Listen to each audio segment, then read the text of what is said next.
मागील भागात थोडं समोर एक रक्ताने माखलेला लिफाफा ठेवला आहे. तो उघडते. त्यात आर्यनचा एक एडिट केलेला फोटो होता.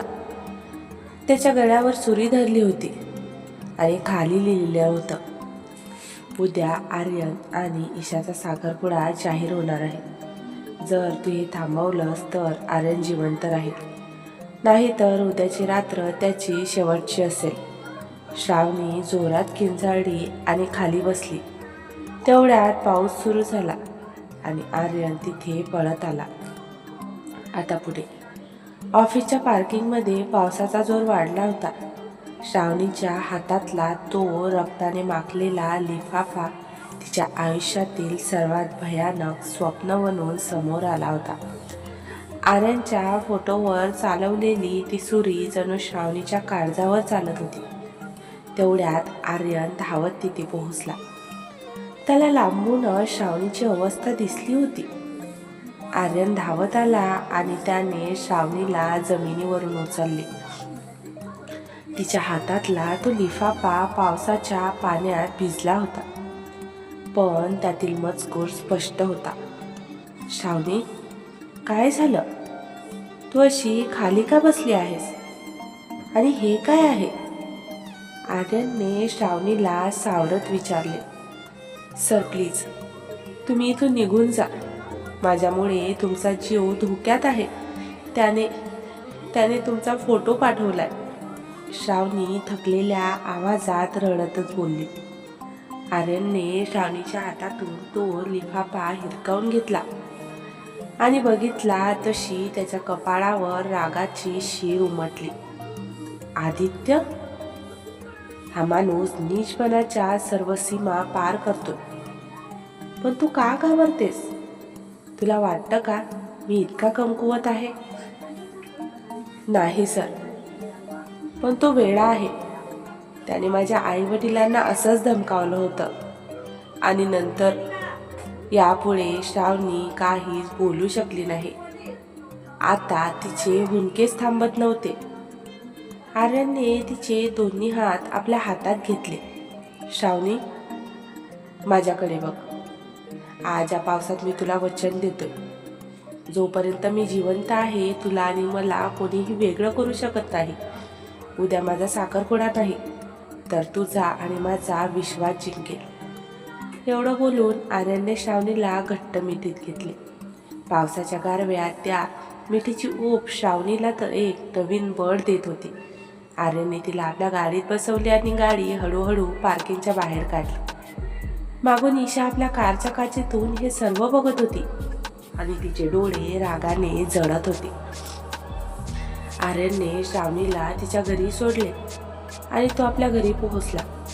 तिथे आधीच ईशा आणि राजलक्ष्मी डिनर टेबलवर बसून काहीतरी खलबत होत्या. आर्यन आल्यावर वातावरणात शांतता पसरली. आलायस? बरं झालं. उद्या सकाळी आपण प्रेस कॉन्फरन्स बोलावली आहे. तुझा आणि ईशाचा साखरपुडा जाहीर करायचा आहे. राजलक्ष्मी त्याला बघताच बोलल्या. आई, मी तुला आधीच सांगितलं होतं की मी लग्नासाठी तयार नाही आणि या ईशासोबत तर कधीच नाही. आर्यन अंगातील कोट काढून सोफ्यावर फेकत बोलला. आर्यन, तुला माझी इतकी नफरत का आहे? मी फक्त तुझ्यावर प्रेम केलंय. ईशा ही डोळ्यात खोटं पाणी आणून म्हणाली. प्रेम की माझी संपत्ती? ईशा, तुझा आणि त्या आदित्याचं काय कनेक्शन आहे हे मला लवकरच कळेल. आर्यन एक उसाचा सोडून बोलला. उद्या साखरपुडा होईल हे माझं अंतिम उत्तर आहे. जर तू नाही म्हणालास तर तुझ्या त्या श्रावणीला या शहरातून मी हद्दपार करेन. राजलक्ष्मी ठामपणे म्हणाली. आर्यन काहीच न बोलता आपल्या खोलीत निघून गेला. तशा राजलक्ष्मी ईशाकडे बघून हसल्या. त्यांना वाटतं की त्यांनी आर्यनला कोंडीत पकडले. पण आर्यनने खोलीत गेल्यावर एका जुन्या मित्राला फोन केला, जो पोलीस फोर्समध्ये होता. समीर, मला उद्या सकाळपर्यंत आदित्यचं लोकेशन हवंय. आर्यनच्या आवाजात आता मृत्यूची शांतता होती. इकडे श्रावणीच्या मनात काहीतरी वेगळंच शिजत होतं. तिला माहीत होतं की आर्यन तिला वाचवण्यासाठी स्वतःचा जीव धोक्यात घालेल. तिने पिंकीला गाठले. पिंकी, मला मदत कर. मला आज रात्री त्या जुन्या मिलपाशी जायचं आहे. श्रावणी बोलली. अगं वेडी आहेस का? तो आदित्य तुला मारून टाकेल आणि आर्यन सरांना कळलं तर ते माझं डोकं फोडतील. पिंकी डोळे विस्फारून म्हणाली. पिंकी, जर मी आज गेले नाही तर उद्या आर्यन सरांचा साखरपुडा होईल आणि कदाचित त्यानंतर त्यांचा जीवही जाईल. मला त्या पुराव्यांची फाईल हवी आहे जी त्याच्याकडे आहे. श्रावणी कडवडून बोलली. ठीक आहे, पण मी सुद्धा सोबत येणार आणि आपण मॅनेजर ढोणे साहेबांची गाडी चोरून नेऊया, कारण आपल्या स्कूटीचा आवाज खूप होतो. पिंकी आता नाईलाजाने बोलली. दोघींनी मिळून एक धाडसी प्लॅन आखला. पिंकीने ढोणे साहेबांच्या घराबाहेरून त्यांची जुनी गाडी कशीबशी चालू केली.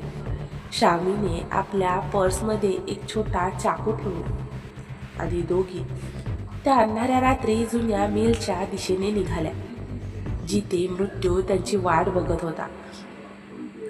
साधारण अर्ध्या तासात दोघी त्या मिलपाशी पोहोचल्या. मिलमध्ये सर्वत्र जळमट आणि अंधार होता. लांब कुठेतरी एक कंदिलाचा उजेड दिसत होता. श्रावणी आणि पिंकी दबा धरून आत शिरल्या. समोर एका खुर्चीवर आदित्य बसला होता आणि त्याच्या हातात एक फाईल होती. या ग लाडक्या वहिनींनी, मला माहीत होतं तू येणार. आर्यनच्या प्रेमासाठी तू स्वतःचं मरण विकत घ्यायला नक्की येणार. आदित्य मोठ्याने हसत बोलला. आदित्य, संपला तुझा खेळ. ती फाईल मला दे आणि इथून निघून जा. पोलिसांना सर्व कळलंय. श्रावणी पुढे म्हणाली. आदित्य, पोलीस? पोलीस येईपर्यंत तुझा तो देखणा आर्यन या जगात नसेल. ईशाने आधीच त्याच्या गाडीची ब्रेक वायर कापली आहे. तसा श्रावणीला धक्काच बसला. काय? नाही. हे ऐकून श्रावणीच्या पायाखालची जमीनच सरकली.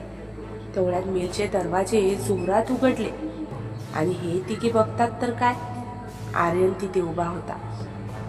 त्याच्या कपाळावर जखम होती आणि कपडे रक्ताने माखले होते. माझ्या गाडीची ब्रेक कापण्या इतकी ईशाची लालकी नाहीये आदित्य. आर्यन गर्जना करतच आत आला आणि सरळ आदित्यच्या दिशेने धावला. पण तेवढ्यातच आदित्यने उठून श्रावणीच्या गळ्याला सुरी लावली. एक पाऊल पुढे टाकलंस तरीचा गळा चिरी. आदित्य ओरडला.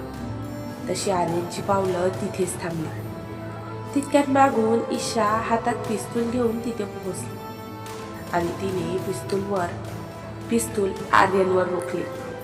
आर्यन, आता तरी साखरपुड्याला हो म्हणणार की नाही? ती तिरकस हसत बोलली. जुन्या मिलमधील तो काळोखात मृत्यूच्या छायेने भरला होता. एका बाजूला आदित्यने श्रावणीच्या गळ्याला सुरी लावली होती, तर दुसरीकडे ईशाने आर्यनवर पिस्तूल रोखले होते.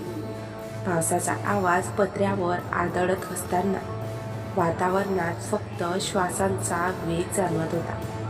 आर्यनच्या कपाळावरून रक्ताची एक धार ओघळत होती, पण त्याचे डोळे मात्र फक्त श्रावणीवर खिळले होते. ईशा, खाली ठेवते पिस्तूल. तुला वाटतंय तू हे करून मला मिळवू शकशील? हे प्रेम नाही, वेळेपणा आहे. आर्य शांत पण करारी आवाजात बोलला. तशी ईशा खडखडून हसू लागली. प्रेम? आर्यन, मला तुझ्या प्रेमाची कधीच गरज नव्हती. मला हवी होती तुझी संपत्ती आणि हे साम्राज्य. आदित्य आणि मी गेल्या 2 वर्षापासून हा प्लॅन आखत होतो. श्रावणीच्या कुटुंबाला संपवून आम्ही तिची मालमत्ता हडपली, पण ही जिवंत राहिली. ईशा तिरकस हसत म्हणाली. आर्यन सर, तुम्ही निघून जा. हे लोक तुम्हाला मारून टाकतील. पिंकी, पळ इथून. श्रावणी आदित्यच्या तावडीत असूनही त्या दोघांच्या काळजीने ओरडली. पिंकी एका खांबामागे लपून रडत होती. मी कशी जाऊ तुला सोडून? ओ ढोणे साहेब, कुठे आहात तुम्ही? पोलीस आणा लवकर. गप्प बसे नाटकबाज पोरी. आर्यन, आता शेवटची संधी आहे.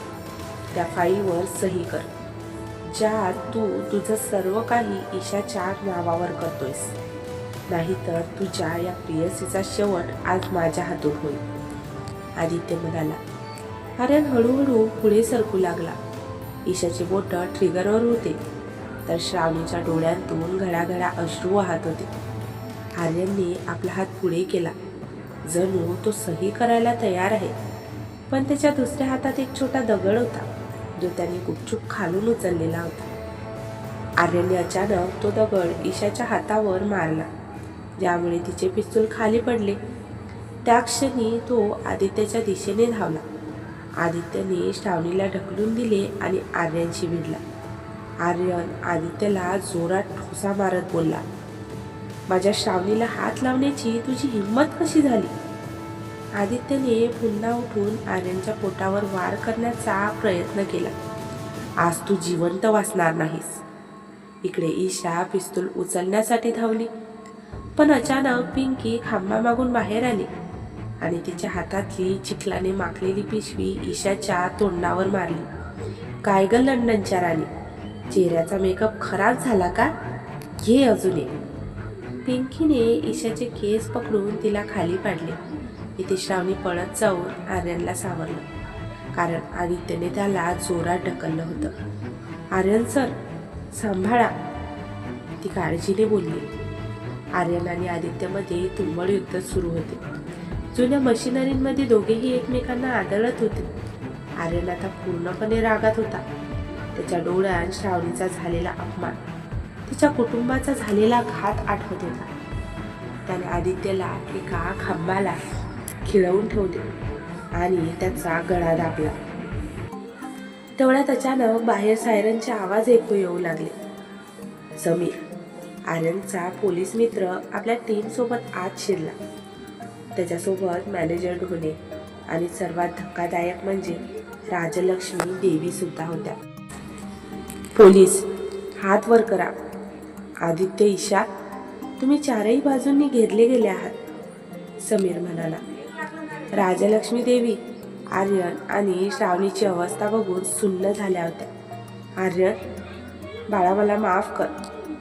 मी या ईशावर विश्वास ठेवला, पण तिने माझ्याच मुलाचा जीव घेण्याचा प्रयत्न केला. त्या ईशाकडे रागात बघत म्हणाल्या. ईशा रडत पोलिसांच्या ताब्यात जाताना बोलली, आंटी, मी काही नाही केलं. या आदित्यने मला भडकवलं होतं. तू पण माझ्या इतकीच गुन्हेगार आहेस ईशा. आता जेलमध्ये सडा पण नको, आदित्य बोलला. पोलीस दोघांना ओढत घेऊन गेले. राजलक्ष्मींनी धावत जाऊन आर्यनला मिठी मारली. आर्यन मात्र हळू श्रावणीकडे बघतो, जी कोपऱ्यात शांत उभी राहून हे सर्व बघत होती. तिला अजूनही विश्वास बसत नव्हता की ती या नरकातून सुटली आहे. सर्व काही शांत झाले होते. रुग्णवाहिका, पोलीस गाड्या निघून गेल्या होत्या. राजलक्ष्मी गाडीत बसून आर्यनची वाट बघत होत्या. आर्यन श्रावणीपाशी गेला. श्रावणी थंडीने आणि भीतीने थरथरत होती. आता तर भीती संपली ना? आता तरी माझ्याकडे बघशील? तो तिच्यासमोर उभा राहून अतिशय प्रेमाने बोलला. तशी श्रावणीने मान वर केली. तिचे डोळे पाण्याने पुन्हा भरून आले. तुम्ही माझ्यासाठी एवढा मोठा धोका का पत्करला सर? मी कोण आहे तुमची? ती उलस तोंड करून म्हणाली. तसे आर्यनने तिचे दोन्ही हात आपल्या छातीवर ठेवले. तू माझे असिस्टंट नाहीस, तू माझा श्वास आहेस. आज जर तुला काही झालं असतं तर हा आर्यन राजशिर्के फक्त एक जिवंत प्रेत उरला असता. श्रावणी, आय लव्ह यू, तो तिच्या डोळ्यात बघत म्हणाला. तशी श्रावणी स्तब्ध झाली. मग हळूच हसली आणि तिने त्याला मिठी मारली. I love you too Aryan. दोघेही पावसात एकमेकांच्या मिठीत हरवून गेले होते. पिंकी आणि ढोणे साहेब लांबून हे बघून टाळ्या वाजवतात. राजलक्ष्मीसुद्धा गाडीच्या खिडकीतून हे बघून मनापासून हसतात, कारण त्यांना त्यांची खरी सून सापडली होती. आता आर्यन आणि श्रावणी आनंदाने घराकडे निघाले, पण मिलच्या एका कोपऱ्यात आदित्यची ती फाईल अजूनही पडलेली होती. वाऱ्याच्या वेगाने त्यातील एक पान उघडलं, ज्यावर एका तिसऱ्याच माणसाचा फोटो होता. मित्रांनो, कथेचा आजचा भाग तुम्हाला कसा वाटला कमेंट करून नक्कीच सांगा. जर तुम्हाला कथा आवडत असेल तर कथेला लाईक आणि शेअरसुद्धा करा. तसेच चॅनलला सबस्क्राईब करायला विसरू नका. धन्यवाद.